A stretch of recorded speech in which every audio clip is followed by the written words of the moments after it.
Olá, sejam bem-vindos ao canal Sociedade e Família. Nós estamos aqui hoje, depois de um bom tempo de recesso, né? Vamos dizer assim. A última gravação, se não me engano, o último vídeo nosso foi em março.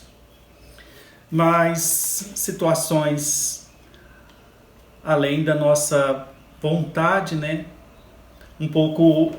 Acho que o desânimo da pandemia, essas questões todas me fizeram refletir mais antes de continuar o vídeo. Não que eu não tivesse interesse de continuar, mas todo esse tema, de certa forma, tem mexido muito conosco, não é verdade?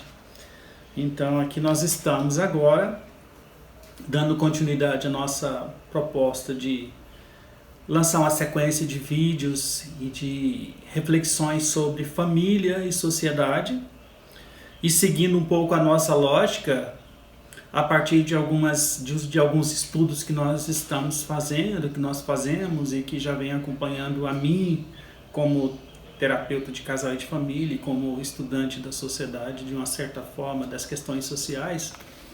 Eu vou dar continuidade a esse vídeo hoje sobre a temática que era em seguida recorrente ao tema sobre a mulher, o homem, e hoje nós vamos falar sobre família. O tema basicamente desse vídeo hoje o título, né, vamos dizer assim, é o casamento e família, uma possibilidade dialética. Bom, eu vou tomar como referência para nossa reflexão o modelo de família e intervenção terapêutica, vamos dizer assim, feito um artigo que eu li há uns dias atrás e que eu tomei como referência para nossa reflexão de hoje. Ele foi feito pela Edna Lúcia Tinoco Ponciano, doutora do programa de Psicologia da Clínica de PUC Rio de Janeiro, e Terezinha Feres Carneiro, professora titular do Departamento de Psicologia. Por que eu tomei esse texto como referência? Por conta da parte da historicização da família, que eu gostei muito da forma como elas construíram esse texto. Então eu vou tomar aqui como referência para a gente poder fazer nossa reflexão inicial. E depois eu vou seguir discutindo um pouco mais sobre essa questão da família e casamento. Bom, aqui eu fiz algumas anotações aqui, eu quero tomar como referência para a gente poder nossa reflexão.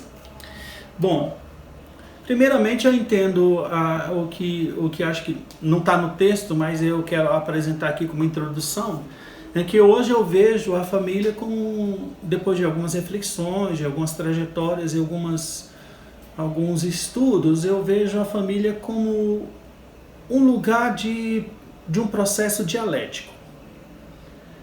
O casamento também como um processo dialético. Depois eu vou explicar melhor sobre isso, porque que eu vejo dessa forma. Bom, mas inicialmente as autoras elas trazem aqui algumas informações sobre a família. A família, na verdade, nem sempre existiu. O que eu quero dizer com isso? O que elas dizem com isso? É que, de certa forma, essa família vamos dizer, é uma invenção social. É uma invenção social, de certa forma, dentro de um determinado período histórico, para satisfação de algumas necessidades sociais, ou mesmo como queira, dentro de um modo de produção, ou de um modo de pensamento capitalista, ou de um modo de produção da sociedade, ou uma forma, um estágio da sociedade, do desenvolvimento da sociedade, como ela então começa a ver, e nesse momento como ela começa a ver a necessidade de uma família, dessa família constituída a partir do casamento. Então o casamento, a princípio, é um arranjo, vamos dizer assim, é uma constituição arranjada. No século XVII, século XVI, XVII, essa família, esse casamento, ele nasce com a necessidade de manutenção da propriedade, a constituição do direito pátrio e a constituição da continuidade de uma determinada cultura, herança em nome de família. Então, basicamente, nesse sentido, os casamentos eles eram arranjados, começavam a ser assim compreendidos como uma forma de arranjo social, ou seja, para satisfação dessas necessidades iniciais.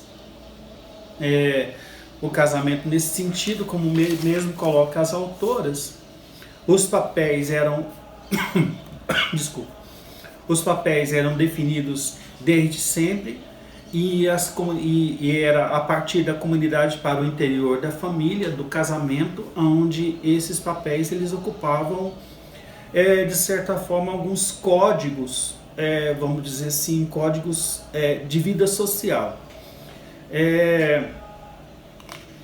A necessidade de garantia desse homem como um provedor, como aquele que legava à família o nome dele, o status social, e por sua vez esse existir do casamento para ele era o status social para esse homem, que tinha de certa forma uma respeitabilidade nessa sociedade recém-constituída. Vamos dizer assim, vamos inscrever essa sociedade, essa família e esse casamento dentro de uma vida social chamada moderna. A figura do pai era central, como protetor, corretor e vigia. O que significa isso? Essa questão do pai ser o protetor, né? Aquele que protegia a família, aquele que dava essa proteção para a esposa e os filhos de uma certa forma. O corretor era aquele que era o responsável pela responsabilidade de corrigir e dirigir a família e o casamento por uma perspectiva, vamos dizer assim, de virtude, de moral. E era o vigia também, era de certa forma aquele que representava a vigia, a garantia de que essa família existiria enquanto lugar de proteção. Vamos dizer assim que o sentimento fundamental nesse momento era um sentimento doloroso, porque se tratava de alguém que tinha um papel muito claro de corretor e de punição, e até como queira, em determinados momentos, daquele que tinha o poder de escolha sobre a vida e a morte de qualquer um membro da família, ou mesmo daqueles que pertenciam a esse grupo social. Né? A ênfase era a moral, a ênfase era na constituição de que estar fora da família, estar fora desse grupo social, era de certa forma ter uma vida bastarda, vamos dizer assim, aquele que não pertencia a um casamento ou mesmo a um grupo social, uma família, era considerado bastardo, alguém que estava fora de um grupo social, estava à margem desse grupo social. Então até a ideia à margem já vem uma certa concepção de marginalidade, né? E até hoje, nos nossos dias, ainda existe muito essa máxima, né? Aquela pessoa que está fora da família é um marginal, aquela pessoa que está fora da sociedade é um marginal, então é aquele que está à margem de um desenvolvimento social, e considerando esse desenvolvimento social como estando dentro da família e do casamento. E nesse sentido o pai tem o direito, como eu já coloquei, da vida e da morte desses membros da família. Assim, tirando de passagem essa questão da morte, do direito à vida e à morte, nós temos até hoje, então, essa ênfase cultural, vamos dizer assim, essa herança cultural que até pouco tempo até estava constituída no nosso código Código Penal, né, até pouco tempo, sobre a defesa do homem ao ser traído, como a defesa por exemplo, de tirar a vida da mulher como um direito à honra, né? Por quê? Porque isso é tão forte que até hoje, então, até, vamos dizer assim, do ponto de vista cultural, até hoje ainda é muito presente isso em algumas famílias sociais.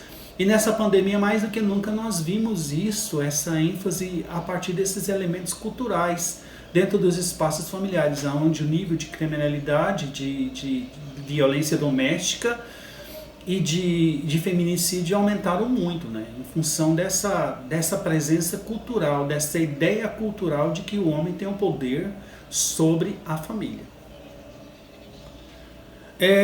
No século XVIII, no meio do século XVIII para o início do século XIX, essas questões começam a mudar no interior da família, no interior da sociedade.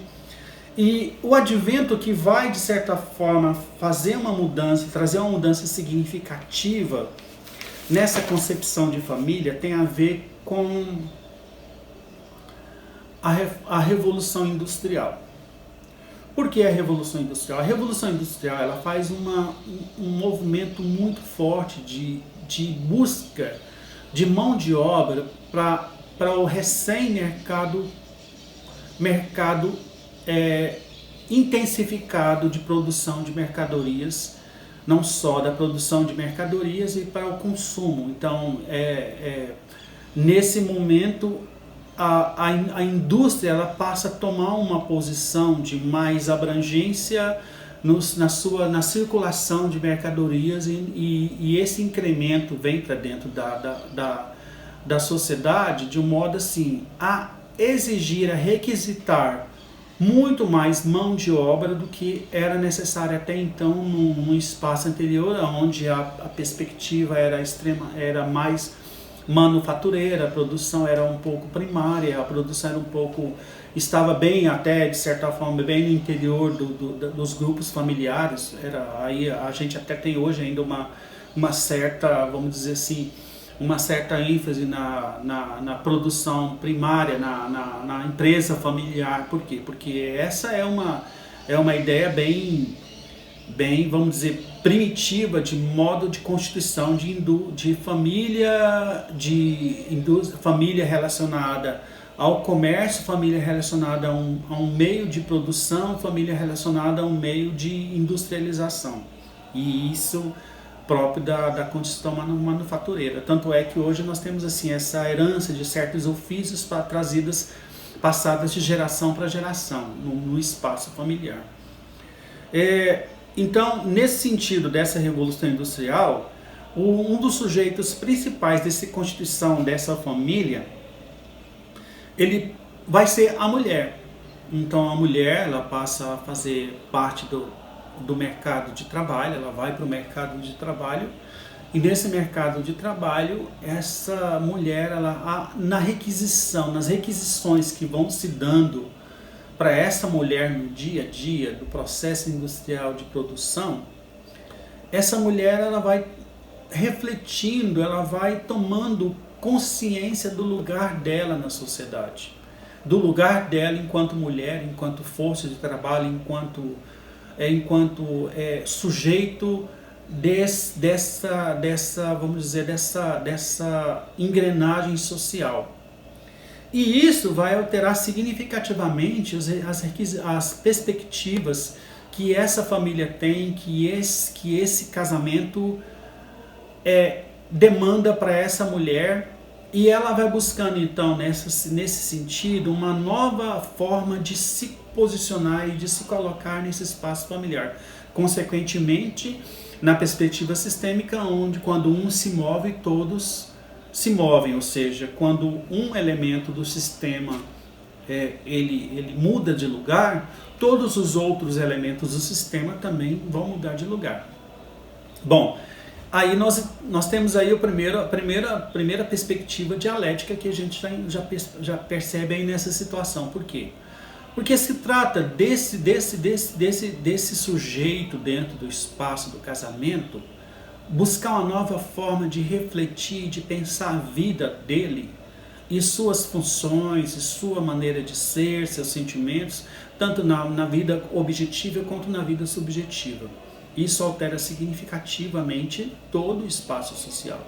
A concepção também, em segundo lugar, que essas autoras colocam, é a concepção de filhos. Então, tem alguns autores importantes, como Shorter ou Arié, eles vão falar um pouco do nascimento da infância, ou seja, a constituição da infância nesse processo intenso de transformação do capitalismo, do sistema e da vida moderna. Então esses dois elementos que eu vou dizer, assim, a reflexão, a tomada de consciência da mulher, do seu papel, das suas funções, do seu lugar de existência, da sua subjetividade, das suas condições concretas de vida e, sobretudo, a ideia de criança, de infância, de uma infância preservada, de uma infância mais, vamos dizer, do ponto de vista mais qualificada, de uma infância tomada como importante nesse lugar da família. Isso vai produzir mudanças significativas no interior da família e nas perspectivas de casamento. Em outro momento, nós vamos voltar a falar um pouco sobre esse lugar do homem, inclusive até esse é tema não só dos debates constantes que eu tenho feito, como também esse é tema de um projeto que eu, juntamente com outros amigos, estamos desenvolvendo, que trata-se de refletir um pouco sobre o lugar do homem nessa sociedade atual. Por quê? Porque eu vejo que nesse reboliço, nessa transformação de situações, esse lugar do homem ele ficou muito a ser pensado, vamos dizer assim, a ser pensado a partir de que esse homem, como eu já disse no vídeo anterior, que esse homem ele tinha certos papéis muito definidos e papéis muito mais colocados socialmente para ele do que papéis escolhidos por ele ou perspectivas de vida pessoal, vamos dizer assim, ou em outras palavras, papéis que têm a ver com sua subjetividade. Então, como eu já disse, nesse momento, esse é um tema até dos meus debates e também das minhas reflexões e também do meu projeto de reflexão dentro do espaço do casamento, da família, e se transformou num projeto de grupo. Mas isso em outro momento eu vou falar um pouco sobre esse projeto nosso que está em andamento. Bom, mas voltando à questão do casamento, então, significativamente, esses lugares, então, essa família, ela passa então a ter um novo sentido. E um novo sentido a partir do que seja casamento. Bom, voltando aqui aos meus pontos importantes sobre isso, aqui o que eu quero entender junto com vocês e na perspectiva desse vídeo é que esse casamento ele passa a ter uma representação muito mais, não uma representação, mas vamos dizer uma expectativa muito mais nas expectativas de cada um desses sujeitos envolvidos nesse processo de casar. E não só a expectativa, mas do ponto de vista consciente, mas também do ponto de vista inconsciente. O que eu quero dizer com isso? Nesse sentido, é que o casamento hoje ele passa a ter uma perspectiva, assim, vamos dizer, uma reflexão, ele impõe uma reflexão muito mais do que eu quero para ele e para ela, do que eu quero enquanto um sujeito que quer se casar, do que uma exigência social do que seja o casamento para ele e para ela. O que significa isso? Que hoje os sujeitos desse processo, o casamento, eles podem tomar a decisão de se casar ou não. Eles podem tomar a decisão de estarem juntos ou não. O que significa isso? Significa que eles têm que refletir muito mais o seu lugar no casamento, o seu lugar nessa responsabilidade social, o seu lugar. Então a questão ela saiu da exigência coletiva, da exigência dos grupos sociais, da exigência da sociedade, para a expectativa dele e dela, no que diz respeito ao casamento. Hoje ninguém mais é obrigado a casar, ninguém mais é obrigado a constituir família. A não ser vamos dizer, algumas famílias, algumas famílias um pouco tradicionais, de certa forma, essa imposição se dá não do ponto de vista consciente, do ponto de vista social e tal, mas se dá no ponto de vista cultural e muito mais inconsciente, ou seja, a mulher ela talvez algumas mulheres, e acho que uma boa parte das mulheres ainda pensam esse lugar da idade para ter filhos. Então, por se ter filhos, elas imaginam que se para ter filhos tem que ter casamento ou não, embora muitas mulheres, muitas mulheres, elas já pensem hoje nessa possibilidade e têm executado isso sobre a possibilidade de ter família, de ter uma família sem necessariamente se casar, como também o homem também. E isso, de certa forma, ela foi uma revolução que tem acontecido, são revoluções cotidianas, né, da mulher pensar nesse lugar. Eu tenho convivido às vezes com amigas que às vezes elas pensam assim, mas eu preciso casar porque eu quero ter filho, esse dilema, essa angústia e tudo mais. Outras assim, nossa, eu estou na idade de ter filhos e não sei. Bom, ter filhos é sempre uma decisão difícil. Ter ou não ter filhos é sempre uma decisão difícil, né? Isso requer uma análise muito importante do sujeito sobre seu lugar nesse mundo, seu lugar de pertença, seu lugar de existência, seu lugar de realização. Isso tem a ver com cada um. Então isso hoje, por isso que de certa forma Bom, esses dilemas que não são, de certa forma, colocados no passado, eles estão bem presentes ainda hoje nos nossos dias. Quer dizer, eles não eram percebidos no passado, porque existia toda uma comoção social, toda uma lógica social para existir família ou não, para existir casamento ou não. Hoje em dia, como o sujeito ele está, de certa forma, muito mais tomado por essas reflexões, porque já não depende mais dessa exigência do grupo social e tudo mais, para ele pesa muito mais essas decisões e essas responsabilidades, como ter filho ou não, casar ou não e tudo mais. Existem muitos arranjos, né? Muitos arranjos hoje familiares, muitos arranjos do casamento. Talvez isso seja tema de um outro vídeo sobre esses arranjos, né? Esses diversos arranjos que existem existem hoje na sociedade de família, vamos dizer assim, né?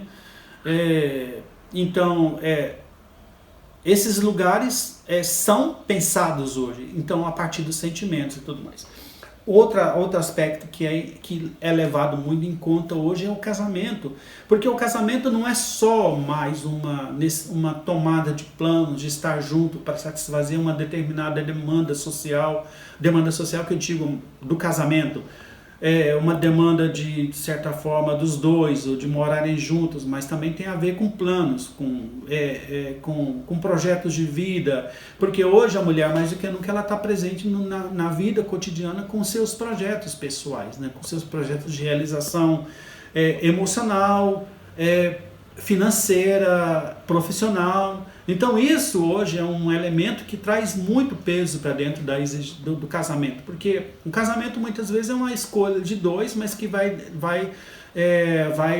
de certa forma contribuir para a solução, para a efetividade de um casamento ou não, às vezes, né? Porque muitas vezes quando se trata de escolhas de trabalho em determinada cidade ou não, quem vai abrir mão do seu trabalho, da sua condição. Isso no casamento, isso é muito importante, o casal ter condição de ter maturidade para decidir isso e assumir o ônus e a consequência de decidir, porque antigamente o homem se casava de certa forma e levava a família para onde ele ia. Esse era o peso central. Então as exigências estavam muito mais na vida profissional dele do que dela. Por exemplo, ela era do lar, então ela acompanhava ele, os filhos acompanhavam. Tanto é que hoje existe ainda muitas instituições, vamos dizer, do ponto de vista formal, que elas dão todas as condições necessárias para a garantia dessa família, visto que o homem tomou a decisão de mudar ou não mudar de lugar, né? Mas por outro lado também, hoje isso já é pensado um pouco no casamento, porque muitas vezes é a mulher que está sobre a mulher. Por exemplo, o casal pensa muitas vezes sobre mudar ou não mudar de determinadas regiões, não em função dele, mas em função dela, porque ela tem um emprego melhor, porque ela ganha melhor, porque ela tem melhor condição de vida e tudo mais. Então, a mudança já... Mas está entendendo? Então, para se ter esse nível de maturidade, existe necessidade de que os dois tenham maturidade profissional e sobretudo emocional para tomar essas decisões, porque requer muito uma decisão de romper com laços sociais, romper com determinados vínculos sociais, romper com determinados círculos de amizades e uma série de coisas que não está mais como exigência para ele ou para ela. Bom, são diversos temas que eu vou falar, que a gente poderia conversar sobre isso, mas assim eu decidi então, de certa forma, recortar em vídeos menores, onde a gente vai tratar um pouco sobre esse dilema do casamento e sobre essa dialética do casamento a partir de determinadas mudanças sociais e de determinados acontecimentos que se deram ao longo desse período histórico da sociedade. Bom, é isso. Eu queria pedir a vocês para dar o like, para assistir aos outros vídeos e compartilhar e seguir em frente nessa nossa reflexão sobre família e sociedade. Muito obrigado e até lá.